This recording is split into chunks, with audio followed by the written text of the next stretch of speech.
Om Tavakatamritam Tapta Jivanam Kavibiriditam Kalmashapaham Shravanamangalam Srimadatam Bhuvignanti ye Bhurita Jana. To our lives that are scorched with the threefold miseries, your words are like nectar. They destroy sin, they are praised by the Lord.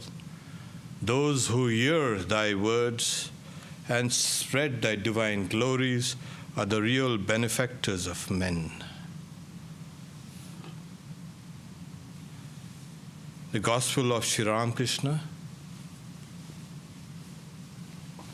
the chapter, The Master in Various Moods, page 583, 583. The second paragraph. The Marwari devotees from Bada Bazaar entered the room and saluted the master. He, the master, began to praise them. So, Marwari devotees, they are originally from northwestern India, and they were mainly merchants.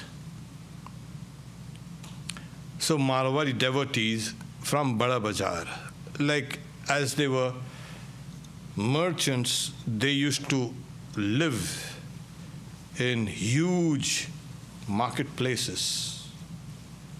Bazaar, Bada Bazaar, big bazaar.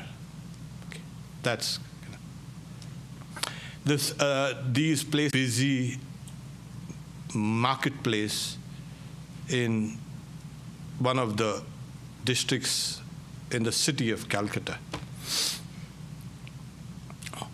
So some of the devotees, they entered the master's room, they saluted the master, and the master began to praise them.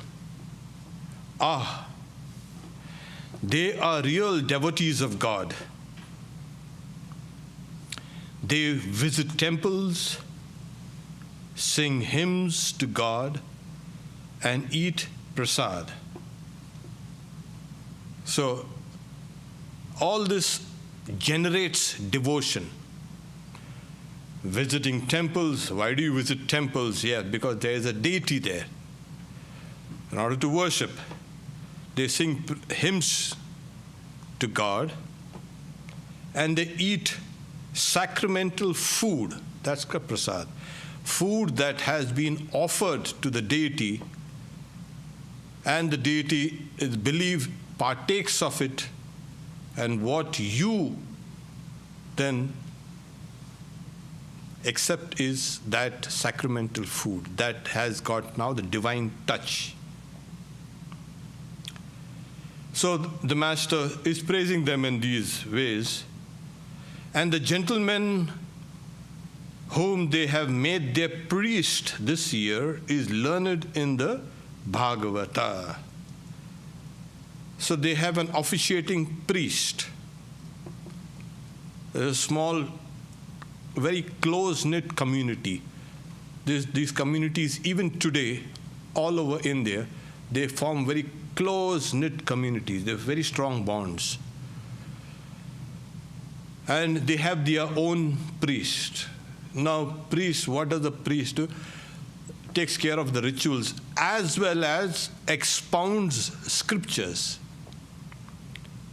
So this priest that they have hired for this year, saying, is an expert in the Bhagavatam. Bhagavatam, Mahabhagavatam, that's a scripture in the Hinduism, and it is one of the most remarkable scriptures, because all the streams of devotion, all the streams of knowledge, all the streams of yoga, all the streams of karma kind of are brought together and woven into a beautiful, beautiful, you can say, teaching.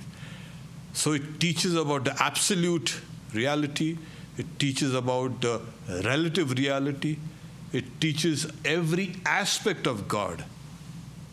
It's a very profound book, and you need some expertise to even read that, forget expounding it. So Madhvari devotee says, quote, "Who is this I that says, O Lord, I am thy servant?" Unquote. So here, when the idea is, when you go to a holy person, you ask questions regarding doubts about spiritual life, metaphysics, philosophy.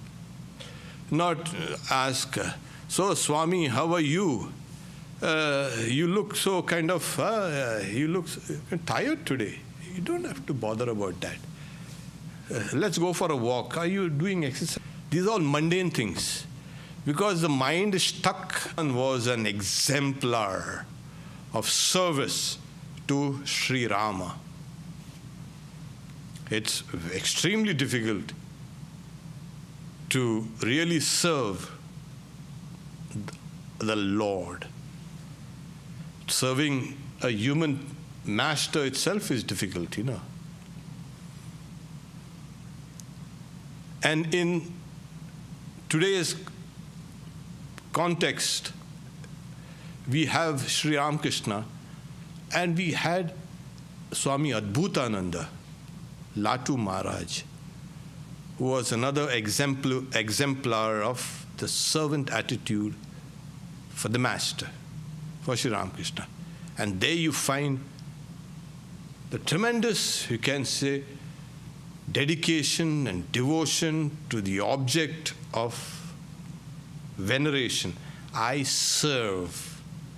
And this is one of the highest forms of veneration, service. Simply sitting down, "Oh Lord, you have such beautiful eyes. Oh Lord, you are sitting on a mighty throne. Oh Lord, your nose is kind of straight and looks like..." What has that got to do with anything? So there are these guys who are more practical. So they take up this attitude of this. The other attitudes, devotional attitudes, are the peaceful, the one who looks upon God as a friend, like Arjuna with Sri Krishna. Okay. There is another one where one looks upon God as one's child, where all the glory and all the majesty of God is just removed off. God has to be taken care of. Everything, no, I have to look after. It's called the Vatsalya Bhava. Intensity of love and the beloved. This is another form of devotion. It depends on your temperament. Okay. Sri Ramakrishna also has given us the attitude of a child for its mother, saying that is the purest attitude. If you look upon God as mother, and you approach the mother as a child, there is no fear, there's nothing, just love. Okay. And with the certitude that mother will protect me. This is one of the best attitudes for many people. So here the questioner has put this doubt. Who is this I that says, "Oh Lord, I am your servant. I am thy servant"? It's the Master. This is the Linga Sharira, or embodied soul. Here, the predominant, you can say, functions in this subtle body is these fourfold functions. Mind, which deliberates. Because you deliberate, you doubt. You notice a thing and the mind is not very sure. That's the deliberative processes of the internal organ. Then intelligence comes and says, this is a mic. Oh, it's definitive. And it's saying, I have seen a similar mic somewhere else. Okay. Memory. And then you join that memory with this present perception. And then, I have seen this similar thing somewhere else. The time, place, etc., and the sense of I have seen. The sense of I. Personal identity. So these four things make up the core of your subtle body. It is this subtle body, Linga Sharira, that transmigrates. It reincarnates over and over and over and over and over and over, millions of times. Why? Because this body, internal body, the subtle body, identifies itself foolishly with this gross body. How stupid can it be? And till the mistake is not rectified, you need to come again and again. Vedanta here element of a stalk of grass, and then by its weight, the tip of that grass, the stalk of grass, bends, and then it holds another stalk of grass, contracts itself, and leaps over, crawls to the other tip, and releases this. So you have two blades of grass here, and you have a leech crawling up here, and by its weight, once it holds this, gives it up. This is, as you say, death of the body, gross body. There is no kind of death for the subtle body. It only dies, its forces are dissipated only when one is liberated, one attains moksha. Till that time, it is not with you, it is you. As Sri Ramakrishna says, who is this I? Who says, I am the, it is this, it is you, this is what you are. Not what appears to you outside, according to your race, your nationality, and all these things are kind of not relevant. Even there's no sex also in that subtle body. Okay? So why it's called Linga Sharira? It signifies something. It's like you see a plume of smoke on a hill and you know there's a fire there. That is the indicative mark. So Linga Sharira is that which gives off an indication. It is an indicator. What does it indicate? You. So this is, Sri Ramakrishna said, this is the Linga Sharira, the subtle body, or the body which can be, you can say, pointed out, can be signified, or embodied soul. This is the embodied soul. People say, what is a soul?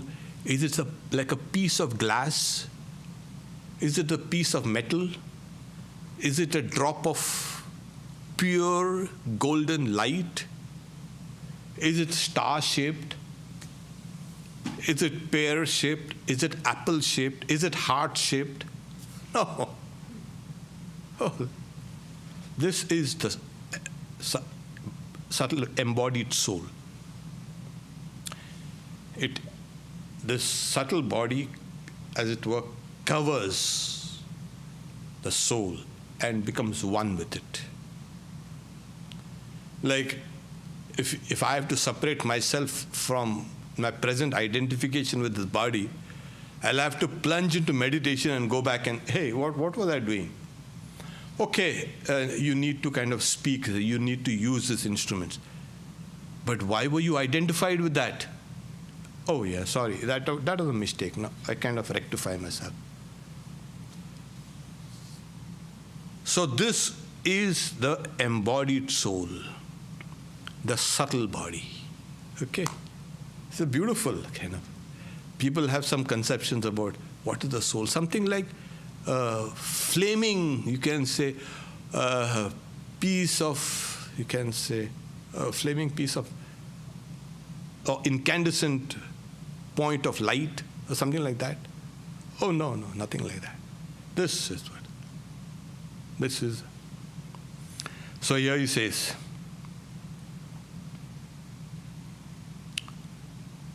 devotee, who is the embodied soul? Here it is. So the subtle body, like the gross body, covers the subtle body. Okay, this is kind of understood. You ask, where do you think this is the mind? Do you have a mind? Yeah, kind of. Can you describe the mind? Yeah, in terms of neurons and brains and nervous system, yeah. Where exactly is it? Is it outside? Well, it's somewhere inside, but it can see things, outside things. Okay. This idea that it is somewhere inside is very strong. You cannot break that. Now, there are some things like the extended mind, etc., etc. We are not going to discuss about that. But somewhere here, we are so sure that we have a mind. Well, children, when babies, you ask them, do you have a mind? They look up at you. What's the guy talking about? What is this? The guy is not even aware of he has a mind. He or she has a mind. What is it? So there are like extremely foolish people that take the mind for the body. What's mind? Yeah, I have a mind. The workings of the brain is the mind. Well, that is materialism. Okay. So here you have a higher aspect of existence or reality being presented to you. That the gross body envelops the subtle body. The subtle body embodies or envelopes what? The Atman. So here this is another important kind of point that Sri Ramakrishna is trying to explain. When the devotee asks, who is the embodied soul? Wow, yeah, that's what we've been searching for. Hey, is the soul the mind? Oh no, because it's changeable. Intelligence grows and sometimes becomes decayed, or you become dull. Sometimes you forget things, sometimes you remember things. When you go to sleep, there is no I. When you wake up, there is a sense of I. So everything that's mutable cannot be the reality. So this Linga Sharir cannot be the ultimate reality. It is just an embodied, you can say, thing.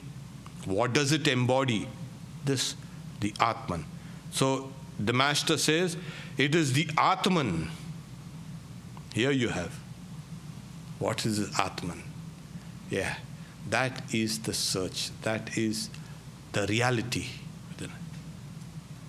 So here he says, bound by the 8 fetters. It is the Atman, bound by 8 fetters. Where are the fetters? The fetters are in the subtle body. But what are the 8? Just 8. Oh, very easy. We just dismiss one by one. 8 days and we'll smash up all 8, you can say, fetters. You can just break them off, isn't it? So, in the glossary, we have 8 fetters described. Hatred, shame, lineage, pride of good conduct, fear, secretiveness, caste, and grief. Okay. These 8 are like the trunk of a tree that divides and subdivides into these hundreds of branches. He's called them 8 because these are fundamental. Here you hold on to these things. Cut them off. So these are the 8 fetters. These are the 8 bonds of the Atman. Okay. I think it's come very clear. Yeah. Now try to find where is this grief, where is this shame, where is this anger, where is this fear, where is this? Though it is tangible, it's felt, yet it is intangible. Because it's not objective. An objective thing, yeah, it's tangible. I can hold it, I can rip it, I can break this, I can smash that. Things which are objective can easily be grasped. Well, things which are subjective are difficult to grasp. Why? Because we are constantly is called Bahirmukhi. Our consciousness is reflected outside towards the objects. Actually, it's reflected in the body outside. Obviously, from the deepest core, it is reflected first outside in the subtle body, and that reflection is further reflected, secondary reflection in the body, and the tertiary reflection, if you can say that, outside on this external world. So that's why your body depends on the external world only. Cut the external world out, the body will not last. So this external world becomes an extension of your own body. So this consciousness is reflected outside. That's the reason why we can't grasp the Atman. And then when the Atman turns back upon itself, it is antarmukhi, inner seeing. That is liberation. Now, I'm saying, my God, how do you... There are zillions of things in the subtle body, zillions. All what you have said and done and thought are all kind of recorded there. They are called impressions or samskaras. Zillions of them. These are all the memories. And everything runs on memory. Our bodies run on memory. The heart doesn't have to keep on pumping. Okay, let me have a look at you. See that you do that, you are stuffed correctly. It's all memory. It's all automatic. Your body runs on memory. Where is that memory here in the body? Your genetic code is your memory. All memory is encoded. All these things. So you have one layer of gross memory called the genetic code. Another layer of memory called what you have seen and done and thought and all these things.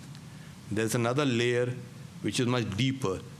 That's a layer, the memory of karma. All that karmas that are waiting to come to fruition is so karmic memory. Everything memory. If you look at it from that standpoint, it's all memory. So it is this that is bondage. But I don't know how to run around behind zillions of things. Well, you find as a structure, and as you find as a structure, you must know where to hit. When you go to box somebody, you must know where to hit.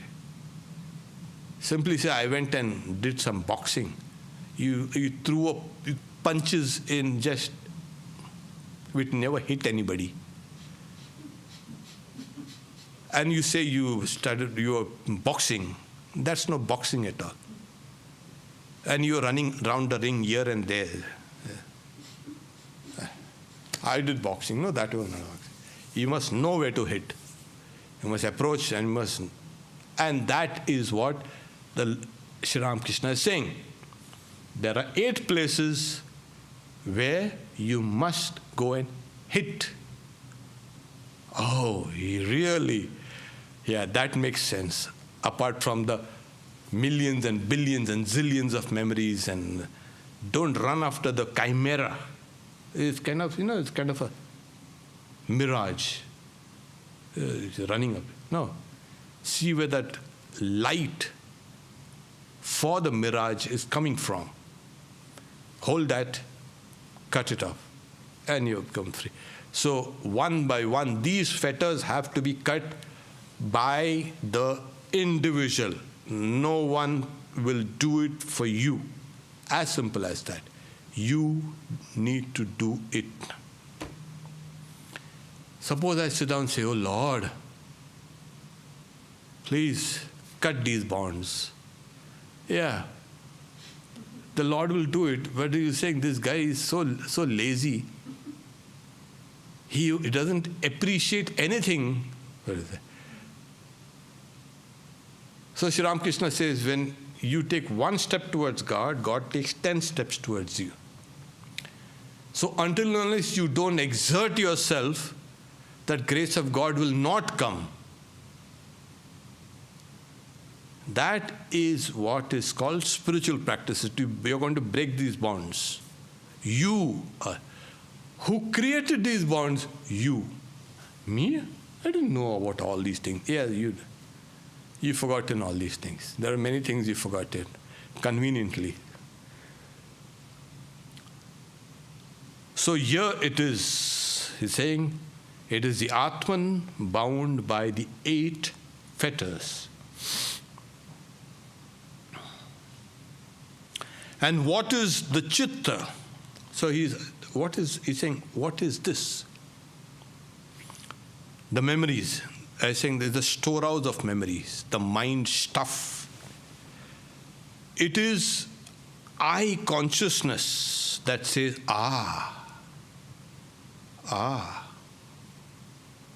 there's a consciousness, yeah. What is your consciousness? What is your identity? What is your I, sense of I? It is nothing but autobiographical memories. You have laid down layers and layers of layers and layers of. It's called the autobiographical self in neurology or in psychology, whatever. All what you have done as an individual. Suppose due to something you get a hit on the head, you get concussed, and you forget your autobiographical memory. Then what happens? It's gone away. Like in advanced cases of dementia, the guy forgets who. So what happened? He forgets even his or her name also. Everything is gone. So that's the autobiographical self. Okay. Yours, it's all memory. We're talking about memory. So here it's the devotee. Again you ask. Devotee. Revered sir, what happens after death? This is a wonderful question. And since we don't have much time, I'll just read what Sri Ramakrishna has said. And it does not need explanations also. If there is a need for a load of explanations, but the reading itself will suffice for now. The Master, according to the Gita, that is the Bhagavad-Gita, one becomes afterwards what one thinks of at the time of death. Yam yam vapi smaran bhavam tyajantante kalevaram. So the final thought is what guides your embodied soul to that thing. So it's very important to have the correct final thought. And how does the final thought emerge? It doesn't just, oh yeah, there it is. No. You've got to practice it all your life. Man, a dominant theme in your life emerges at the time of death. So he says, King Bharata, he was one of the great kings in ancient India, thought of his deer and became a deer in his next life. There was a king Bharata who abdicated his throne in favor of a life of austerities. And that was the old rule. You give up your worldliness and get into the forest and practice meditation. So he had a baby deer. It was a fawn. It grew up and he was so attached to it. And when he was dying, he was thinking, oh my God, I don't know what's going to happen to that poor deer. And kept on thinking of that deer. And he became the deer in the next birth. Why? He was a king and a human being, and yes. Whatever you have thought, the last thought will guide your future embodiment. It's not possible. Evolution means, you keep on growing high. No. There are some people worse than animals, Even animals are better than human beings. So, horrible. They've got no mercy. They're full of evil. What do you call such people? You think in next life they will become kings or prime ministers or ministers or nothing? They'll go down. So therefore, here he said, King Bharata thought of his deer and became a deer in the next life. Yeah. And then the rest of the story is, because it's just a kind of a briefly mentioned, because we know. And as a deer, what it did was, it understood it was trapped in a deer's body. It went and lived in the vicinity of the hermitages of the sages. And it used to listen to those Vedic hymns and look at those sacrifices being done. So it was in good company. And as it was going to die or give up its body, a deer body. He's saying, now I'm not going to get trapped. It was born as a human being, but with full knowledge. It is called a Jada Bharata. He simply said, I'm not going to speak because I get trapped. I'm not going to get attached to anything because I'm getting trapped. So in that body, Jada Bharata, he gets liberated. Okay, so the story has a nice ending. It doesn't have a... So you just, how was it dear? No, it has a happy ending. Therefore, one must practice sadhana, spiritual disciplines, in order to realize God. Therefore, it is necessary, absolutely necessary. One must practice spiritual disciplines in order to realize God. If a person thinks of God day and night, he or she will have the same thought at the hour of death.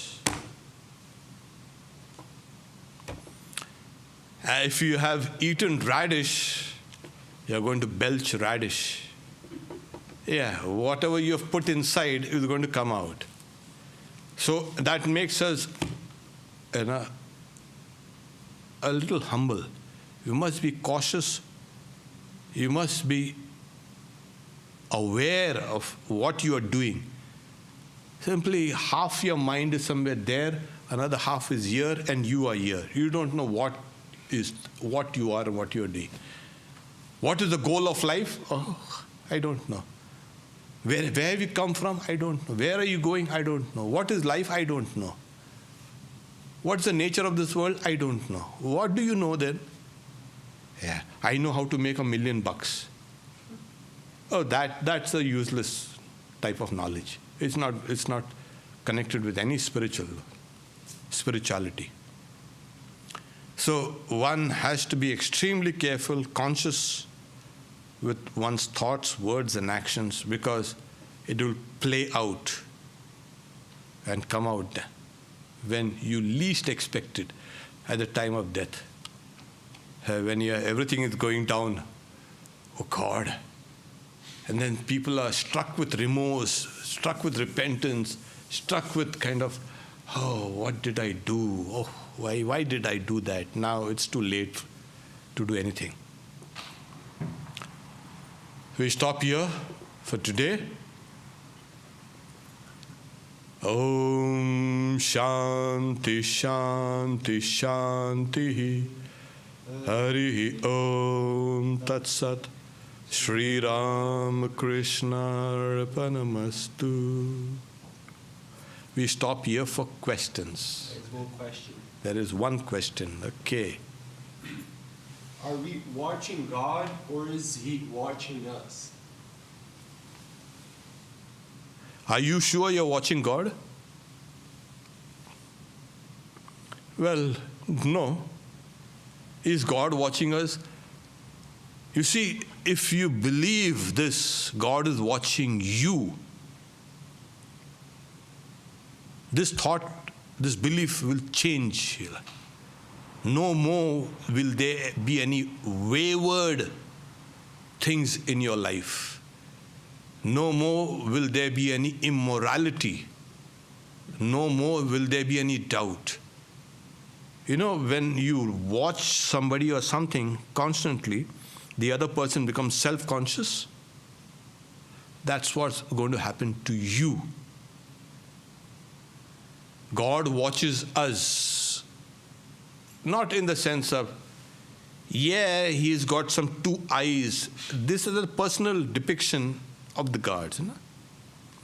God's eyes don't blink, they are wide open. Like those eyes of Jagannath, wide open. Yeah, God's eyes, they don't blink, they are wide open. So there's a concept called the Sakshi, the one who sees. So Akshi, one who sees. Who is that? That which sees everything that you have done, said, thought, that. Even if you are done on the sly or on the quiet, when there is no one around, God watches. Why does He watch? You're kind of a nosy guy, you know. Should have mind his own business. You've gone and slept out there in some heaven. Why do you have to bother us? Keep on watching us. God dwells in everyone as consciousness. Okay. This God business has to be, make it clear.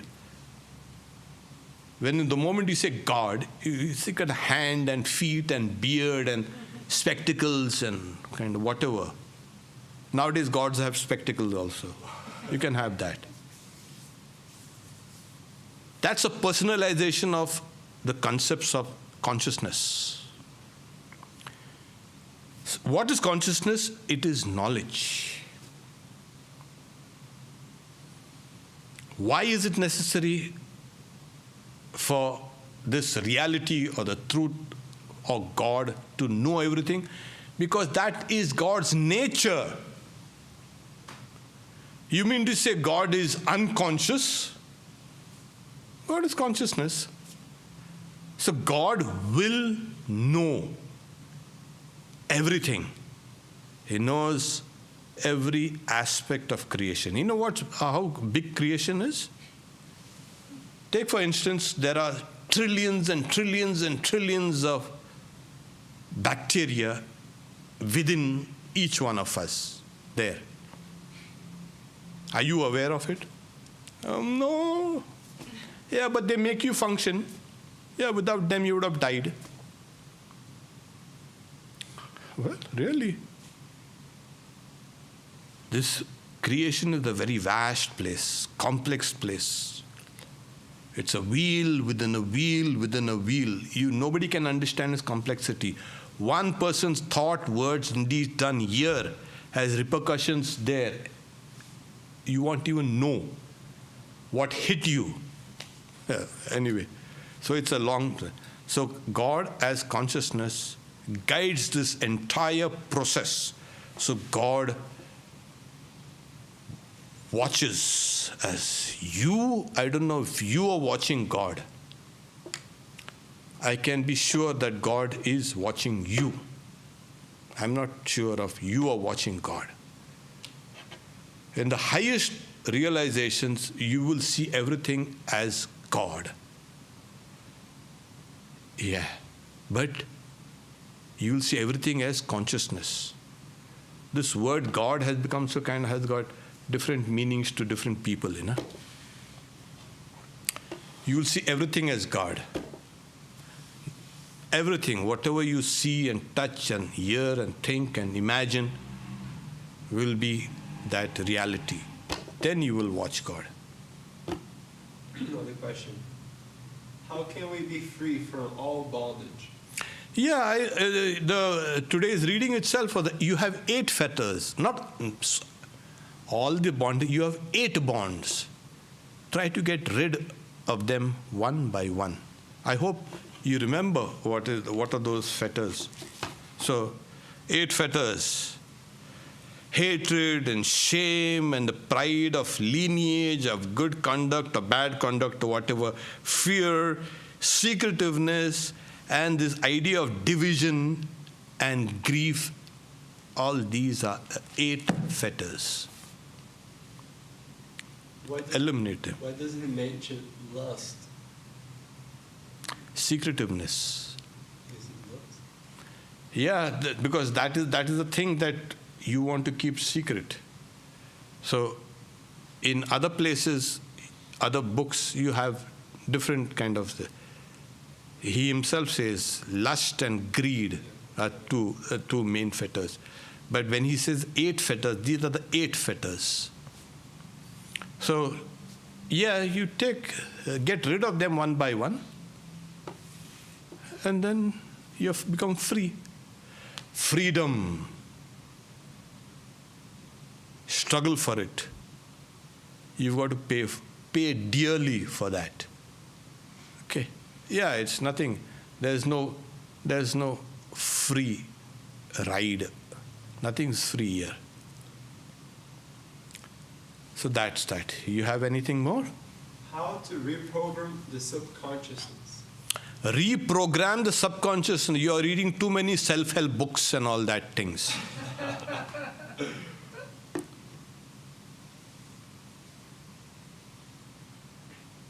It's a long, tedious process. Your subconsciousness, all the bad things have to be countered with the good things. The Yoga Sutras, Yoga aphorism talks about Pratipaksha Bhavana. If you have a great, you can say, wave of anger coming up, you'll have to counter it with a wave of love. Each and every form of emotion has to be countered. And as it's countered slowly and slowly and slowly, these things becomes neutralized or disabled. That is reprogramming. You just can't take a vacuum cleaner and say, shh, let's pull that thing out. And let's write, if you're good at code, oh, let's have another code. No, that won't do. So it is a long, tedious process. It can be speeded up according to the intensity of your own, you can say, desire for liberation. So every time you feel a lie coming out, stop yourself. Speak the truth. And that is how. So the quickest and the best way is stick to truth in thought, word, and deed. Just one last comment. Someone says, Japa Yoga classes are the way to reprogram the mind. Thank you so much. Thank you. So we see each other tomorrow for the Gita class. Om Shanti Shanti Shanti.